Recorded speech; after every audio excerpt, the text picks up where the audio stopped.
Hot করে মাথায় এখন ভূত চেপে গেছে আমার সুইটির।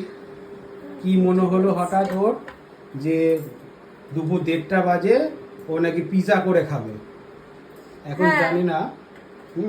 এবার এই ইয়েটাকে আমাকে এখন মানাতে হবে। এখন স্মার্ট বাজারে যাব। আমি তোমাকে একটা কথা বলি, তো আমি যদি পিৎজা করি সেটা সবাই খাবে, ঠিক আছে?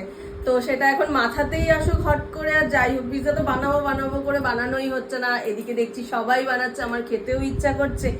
আর হচ্ছে পিৎজার দাম তো জানোই যে 400-500 টাকা ছাড়া তো পিৎজাই পাওয়া যায় না। তাই জন্য বলেছি যে আমি আজ পিৎজা বানাবো। তো এখন 1:30 বাজুক, 2টোই বাজুক, 3টেই বাজুক, আমাকে এখন নিয়ে যেতে হবে। নিয়ে গিয়ে স্মার্টে গিয়ে আমি এখন সবকিছু কিনবো। দেখি আগে কি কি পাই। হ্যাঁ দেখি। তো চলো এখন বেরোবো। তুমি বলো, আমি যে পিৎজা বানাবো তুমি খাবে না? একদম, আমি তো আমার ফেভারিট বিন্দাস খাবে তুমি। তো শুধুমাত্র ও না, সবাই খাবে। সন্ধ্যাবেলা বানাবো।